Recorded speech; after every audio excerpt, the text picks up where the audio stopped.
So good evening to everybody. It's so nice to be back. Kay and I are always honored and flattered to be invited to teach here. This is a much more established Sangha than our budding community in Richmond, although probably largely is a testament to the power of mindfulness itself. Our community keeps on growing. So tonight, unlike the last two times when Kay and I shared the stage up here, I'm undertaking this solo. I'm not sure I can exactly explain how it happened that way, but how we teach and the topics we choose and how they unfold has a very emergent quality to them, and this is how this one emerged. Tonight I'd like to explore with you what I'm calling an essential turning point, either defaulting to selfing and reactivity or taking responsibility for living skillfully.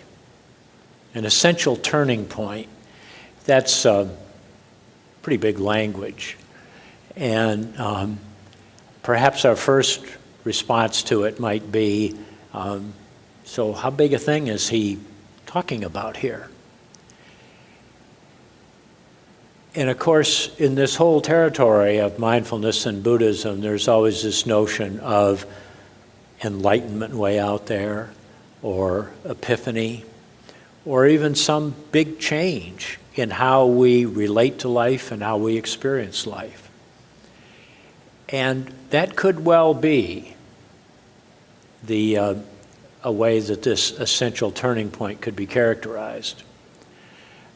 However, my emphasis as we go through this, you will see, really comes down to our experience moment by moment in life, of being able to identify as things are happening, as we're taking in the world moment by moment, where that turning point is, and practicing in ways so that we can observe it and begin to make our own choices about what happens.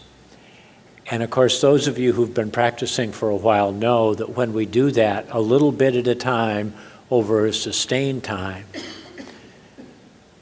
things do shift.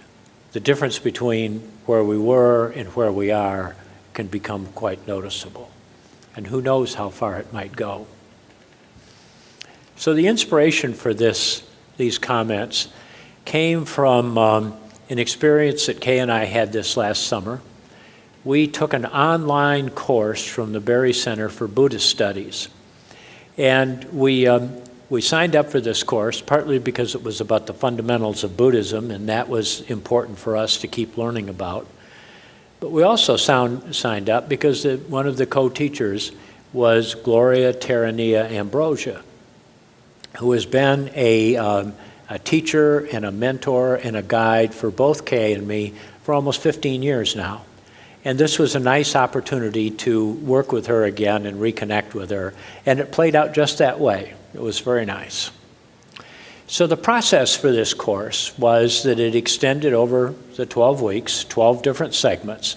And each new segment was revealed online at exactly 1 p.m. on Saturday afternoon Eastern Time. Not a minute before and not a minute afterwards. And each of these segments consisted of online writings, videos, podcasts, meditations, the whole mix of materials.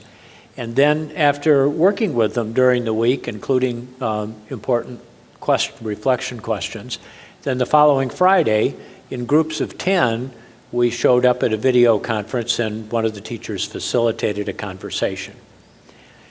And one of these segments, one of these 12 segments, dealt with 4 of the Buddha's hundreds of lists. In this case, the 4 lists were the 5 aggregates, the 5 hindrances, the 4 foundations of mindfulness, and the 7 factors of awakening. And as I began to reflect on that in preparation for these comments, It reminded me of when our son Matt was about 10 or 12 years old, and he was fascinated with the Wallace's books of lists that were so popular in the 1980s. I mean, he owned every one of them, and he consumed them. So I checked in with him and asked him what this experience was about. And here's what he recalled. He said, "Dad, there were essentially two kinds of lists. Ones that were simply lists, like tallest mountains or most Stanley Cups won, where it was just a straight list with no embellishment.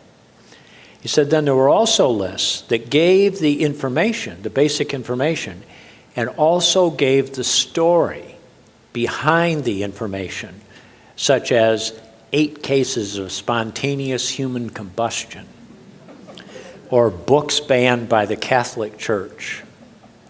He said, "I usually enjoyed the second type of list more, as it put the raw information into context and gave them some sense of meaning." And this really resonated with me, because over the years I've been the sort of person who also pays attention to lists, and it's been pretty clear that if the list doesn't mean much to me, it's pretty hard to memorize, even if it's a small number of items. And in fact, even though I'd memorized some of these very short Buddhist lists, if I didn't think about them for 6 months or so, I couldn't quite remember them. On the other hand, one of the lists that I've memorized is about the Baseball World Series every year since 1944. I know who played, who won, and something interesting about each series, such as, for instance, the 1946 World Series, which I have come to call the Dr. Seuss World Series, because it goes under the name The Hat and the Cat. But I won't bore you with the details of that this evening. So my first exposure to these 4 Buddhist lists that I mentioned was probably 12 to 15 years ago. And as much as I was able to memorize them, they were just separate lists. There was one here, one over there, one there.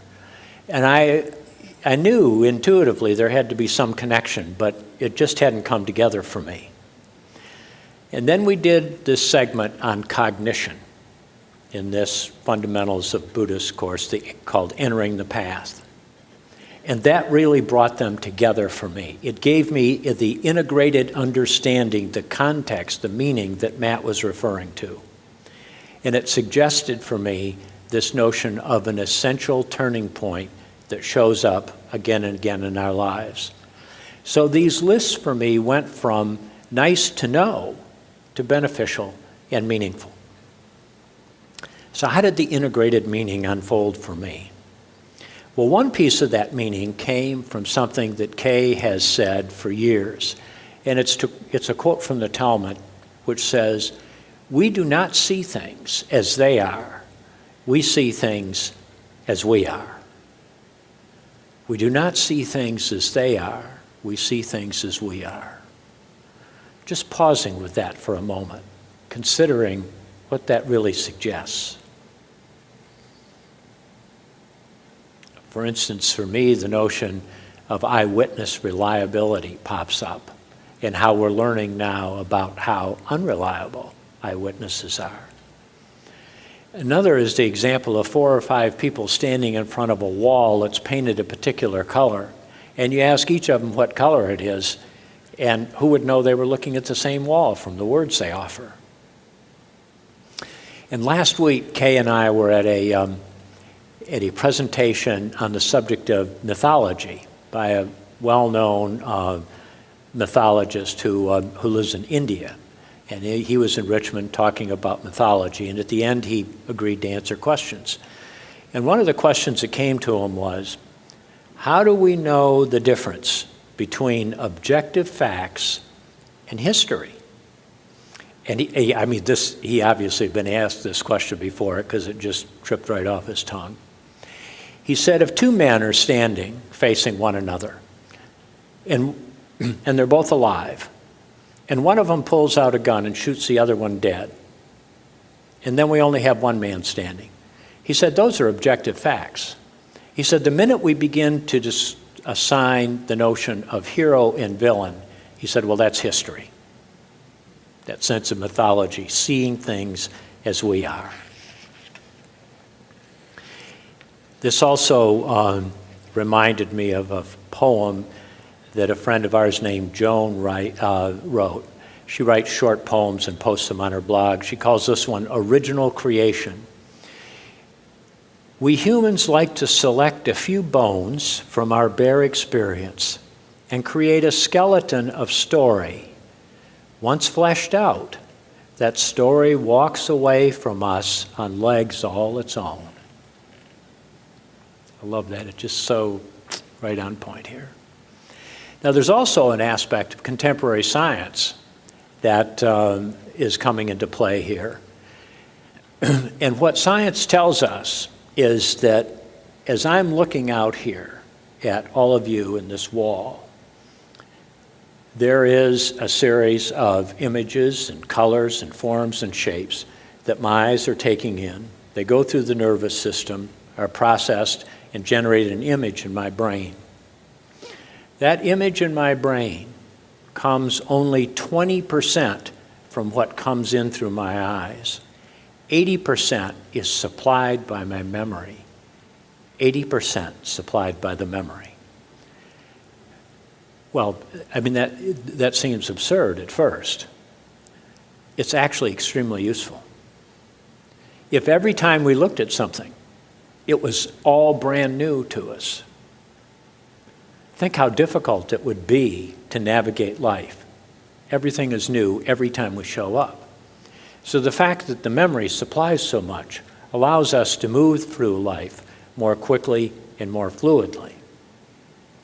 However, without awareness of this 80-20 mix, we can very easily be led into skewed views of what's happening and unskillful behaviors.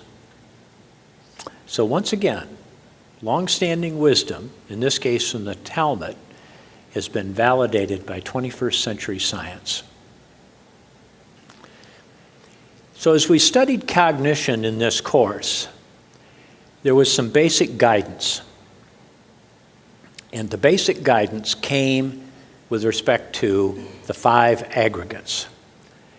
And it said with regard to feelings, feeling tones, simply observe feelings, Vedana. Do not take them personally. Learning to free each perceptual moment from the baggage of self instead of taking feelings personally, of being trapped and controlled by perception, memory, and self. Learn to observe feelings, not take them personally, not end up trapped in perception, memory, and self. As I began to reflect and recall on this, I could think of so many times in my life, everywhere between the last minute and a half and maybe 30 or 40 years ago, when I took something personally. One experience that I recalled was when I was leading a meeting in an organization. And the meeting was supposed to start at a designated time. As I was leading it, I started the meeting at the designated time. And about 10 minutes after the meeting started, somebody walked into the meeting. And what began to show up for me was, why is this person late to my meeting? Doesn't this person care about what we're doing? Doesn't he think it's important? Doesn't he think I'm a good leader? What's the matter with this person? On and on. Late to my meeting, when all that had happened was somebody had arrived 10 minutes after the meeting started. And I turned it into a major character and behavioral issue. I was taking my feelings of what was happening personally. So let's take a few moments and do a little reflection about this. So just find a kind of a comfortable way to sit. And I'm going to be inviting you to recall an experience in the not too distant past in which you took something personally. So settling in and just giving ourselves a few moments of silence to think about an experience in the last couple of weeks perhaps when something happened and you took it personally.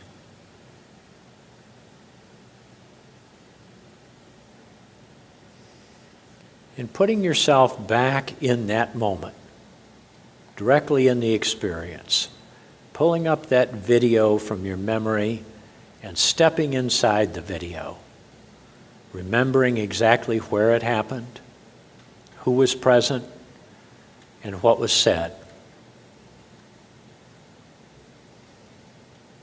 Just staying in the experience, allowing it to seep inside you.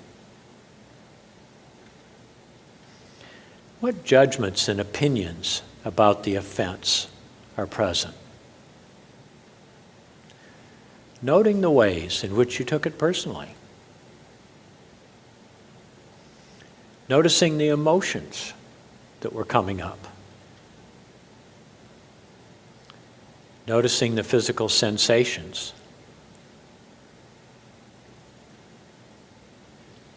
Staying with those sensations just another moment or two.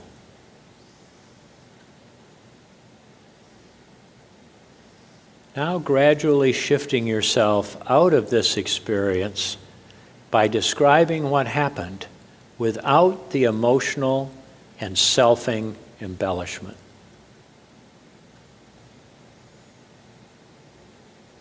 Stepping back from the scene, as happens in a movie when the camera begins moving back and panning out. And now we're able to see more and gain some perspective, perhaps letting go of the judgments and opinions. In my example, simply saying someone came into the meeting after it started, letting go of the late and my. Noticing how your thinking and emotions have shifted.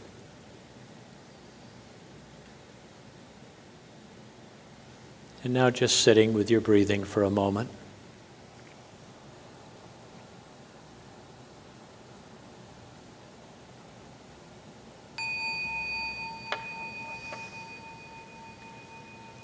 And coming back.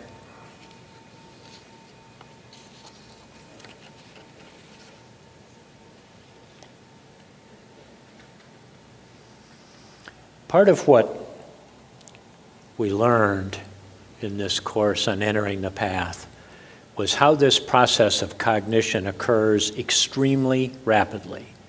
And again, that's both the good news and the bad news. If it didn't happen fast, we'd all be moving in such slow motion we probably wouldn't ever be able to do much. And of course, the bad news of it's happening fast is that we leap to all these conclusions that are so influenced by our own memory and story. So sometimes the outcomes are skillful, and sometimes they're unskillful. So what can we do to begin tilting ourselves more toward the skillful? And this is where learning about how these 4 separate lists are closely connected really can make a meaningful whole and make a difference. So let's begin with the 5 aggregates, which are the body or sense doors, our feelings, perception, mind states, actions, and consciousness. One observer or teacher has described the 5 aggregates as the building blocks of being human, the building blocks of a human being, all of these different components. So let's begin with the notion of an external stimulus that comes in through one of the sense doors.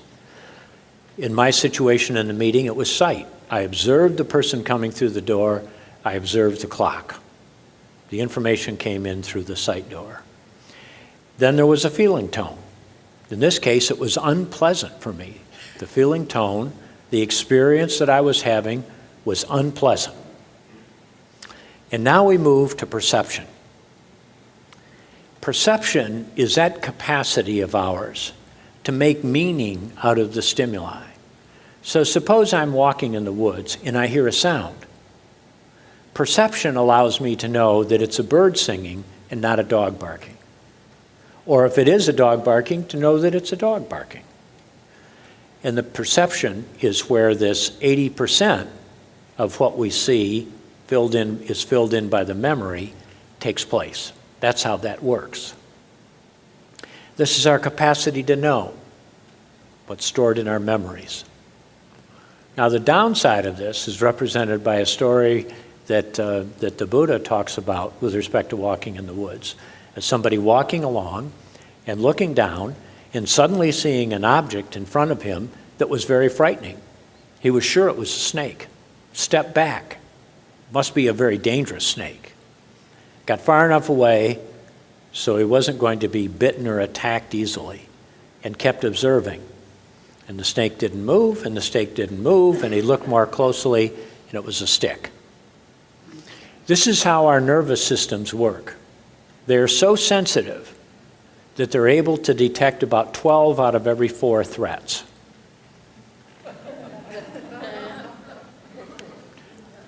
Memory is 80%. It's also highly individualized. Your memories are not mine, nor yours, or anybody else's. We all have our own unique memories based on our experiences. And out of these experiences, we conjure up this sense of identification in self, this story that walks away on its own legs. Again, my perception of the person being late was based upon my conditioning. When I was growing up, there was a very simple, clear message with respect to when we were going places. You always arrived on time. Most likely you arrived early, and under no circumstances whatsoever did you arrive late. Just didn't happen, couldn't happen. We didn't do that. It's just the way it was. So if that's my conditioning, and somebody comes in 10 minutes after the meeting started, it's no surprise I'm going to think, late. Just how this memory, this package of memory and conditioning is put together. And so from there we've been through the sense doors, the feeling tone, the perception, and now we generate a mind state. And my mind state in that meeting was very negative about this person. What's the matter with him?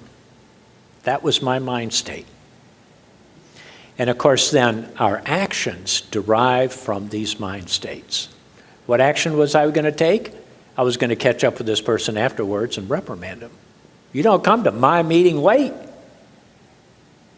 You can see how again and again and again this process happens and how we end up taking actions as a result of this sequence that are so heavily determined by our conditioning, by our memories, by our sense of self, by our own identification.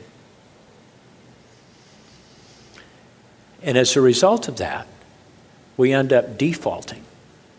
We default into the hindrances, into one or more of the 5 hindrances. So now we have a connection between 2 of these lists.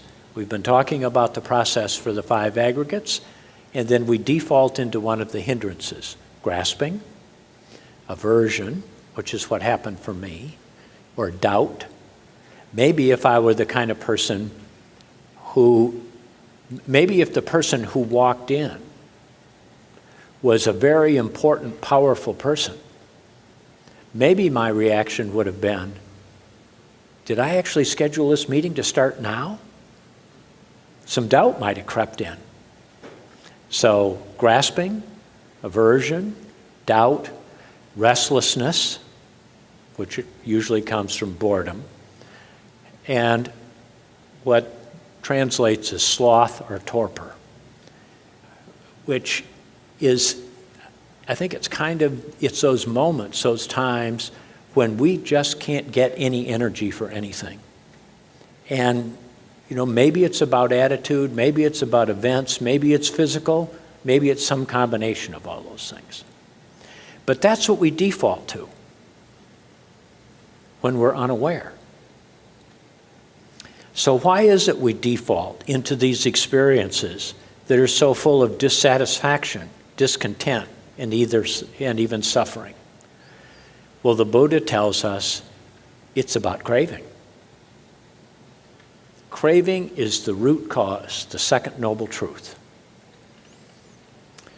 Now, when I hear the word craving, I actually initially confuse it with carving. I see a big chunk of meat in a knife. And then no, it's craving. Well, what is craving? Well, grasping, desire, obsessing. And I kind of have a sense of those words. But there's something else that I've learned about that Kay introduced me to recently that actually captures all of this a little bit better for me, and I'd like to share that with you. This comes from the work of British academic psychologist Paul Gilbert. And he says there are 4 conditions of being human that are beyond our control.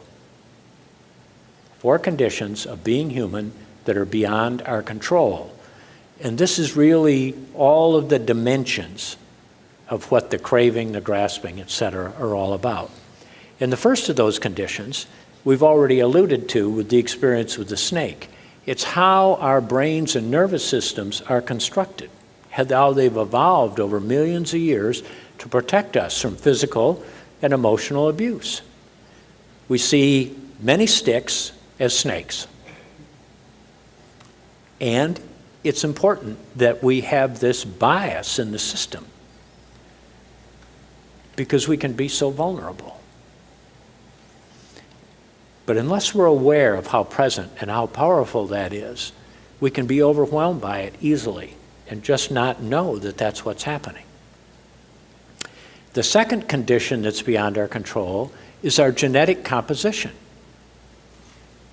Not only did very few of us choose our parents, but today we're learning more and more and more about what it is that shows up on the genome.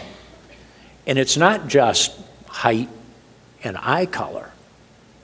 It's also things such as our happiness set point or our degree of anxiety. All of these different things are part of our genetic composition that we didn't choose. It's a condition that's beyond our control. The third condition that's beyond our control are the experiences we've had throughout our lives, especially from the time we were born until our late teens. That window of time when we have the capacity to be aware of what's going on around us, but we can't do much about it. When you're 8 years old and your mother chews you out for some offense that maybe you didn't think you committed, the option of running away from home, well, maybe you might sneak out and go visit your neighbor for a while, but you're not actually running away from home. You can take a swipe at your mother and try to fight with her, but the consequences of that are not very good. And so it freezes. These things get locked in us. And every single one of us has our own unique, fabulous portfolio of experiences that are in there that have shaped how we are, that contribute to these memories, to our identity. And because so many of them occurred when we were in these young ages, beyond our control. And the fourth is the social and cultural norms. Now, maybe we don't like this package of social and cultural norms that we're part of and we choose to be elsewhere, but they can come from our families, our communities, our professions, our groups we gather with, such as this one, where we live, all of these things. Here was the big insight, the big so what for me of learning about these 4 conditions that are beyond my control.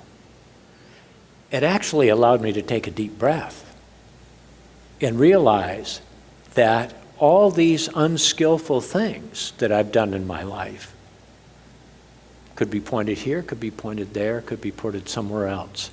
It allowed me to forgive myself, to treat myself with some care and kindness and compassion. And as I began doing that, then I began looking at other people. I looked at Kay. I've known her for more than 50 years. I know what her conditioning has been. I know how all these things show up for her, and it opens my heart. And when I look at anybody here, I know that each and every one of you have been living within the context of these 4 conditions that are beyond your control. And sometimes they lead to very skillful behavior, and sometimes not so skillful. And so forgiveness comes up, a sense of caring and connection, connecting, and commonality comes into play. So now we're at the essential turning point. Instead of defaulting to selfing and reactivity, we can begin taking responsibility. We can bring awareness into play, taking responsibility and living skillfully. And what determines which way we turn goes back to this guidance from this course of not taking feelings personally. Instead, we simply observe what's happening in that moment. We observe the phenomenon of, oh, this is happening. I notice an unpleasant feeling. That is about to lurch into, speed up into this place of perception, memory, conditioning, identity, experience, and generate a mind state. We can actually learn to observe that little process, whether it's in just daily living or it's on the cushion. And the more we learn to observe that process, we cultivate that ability, then the less likely we are to be defaulting, and the more likely we are to be turning toward taking responsibility and living skillfully. So this is where now the 4 foundations of mindfulness come into play. We have the 5 aggregates that default to the hindrances. Oh, wait, not so fast. We can bring the 4 foundations of mindfulness into play and sidestep that defaulting. The first foundation of mindfulness, as you know, is the body, lining up with the role of the body in the 5 aggregates. The second is feelings. The third is mind states. And the fourth is the consciousness, the capacity we have to contemplate all of the elements of the Dharma, to understand the hindrances, to understand the 7 factors of awakening, and to understand how they work in my life. So the essence of this is the observing at a distance, remembering the reflection when I invited you to be in that experience of the movie where the camera moves back and pans out, widens our perspective, creates a little space between us and the experience. And in that space between stimulus and response, is where we can choose, is where we can choose to take responsibility and live skillfully. So being an old finance person, I'm inclined to create formulas. And I have this little formula for space. Space equals presence plus connecting. And the practices that support presence are awareness and concentration.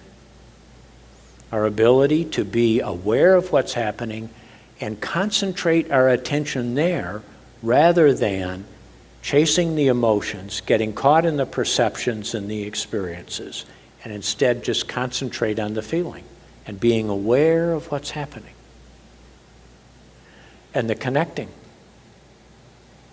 the practices of kindness and caring, the practice of simply putting your hand on your heart and feeling the warmth, feeling the physiological phenomenon of the warmth that comes from the stimulation of oxytocin, the chemical that supports our connecting and is triggered when we are connecting. Feeling that sense of connectedness to ourselves, which supports being able to be connected to others.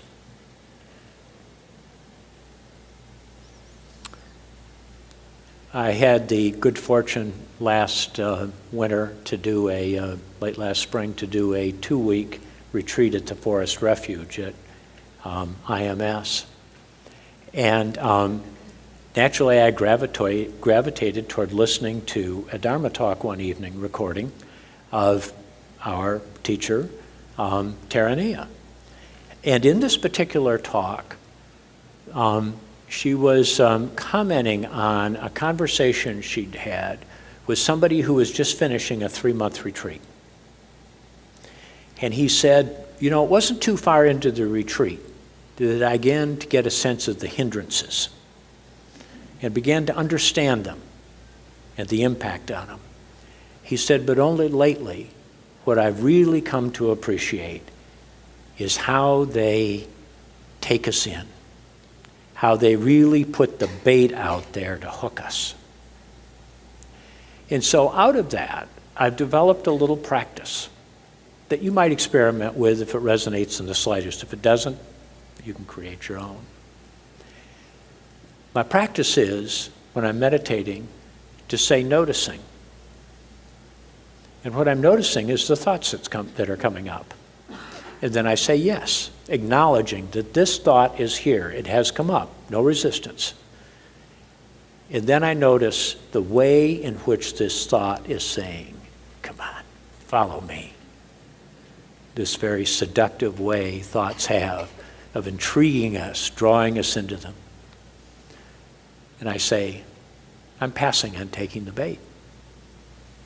And I let the thought go, which is another way of doing this process of noticing the feeling tones and how they quickly escalate through perception into mind states and into actions.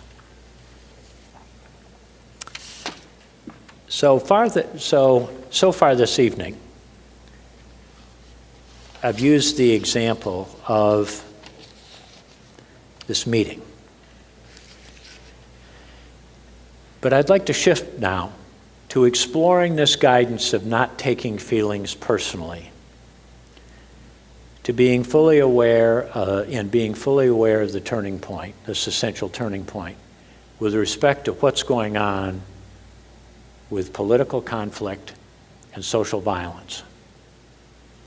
I'm sure that most of us, again and again and again, find the feeling tone that's emerging when we're watching one of the debates or seeing a newscast or reading a newscast about the latest shooting to be feelings of unpleasantness. And we can note how frequently, how easily those feeling tones default into the mind states of anger or outrage or disgust or righteous indignation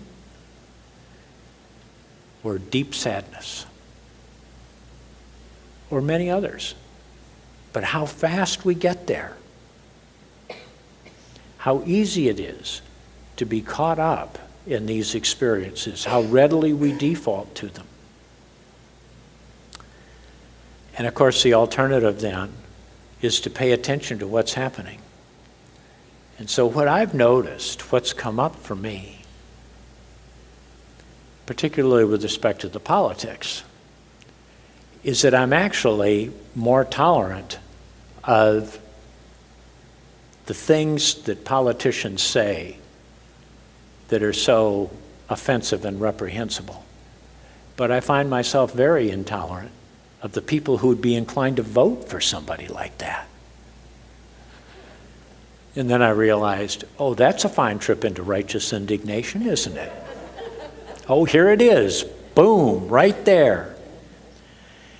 And then I began to reflect on my own conditioning. And what I discovered is that I hold this story of myself, this identity, as a person who would never be seduced or taken in by someone with such reprehensible views and behaviors. So here we are. Oh, it's about the 80%. It's about me. It's about the identity. But the investigation is what's so important here. And so with a little space in the investigation of how these 4 conditions have shaped my thoughts and actions, and holding some compassion for myself, I can then turn my attention to those people who hold different views from me and begin to understand how their views are an expression of their unique experience with the 4 conditions that are beyond their control. And eventually holding compassion for myself and for them and turning those into actions that are about alleviating my suffering and their suffering. So let's close with a few words from Rumi, who says, "This we have now is not imagination. This is not grief or joy, not a judging state or an elation or sadness. Those come and go. This is the presence that doesn't." Thank you.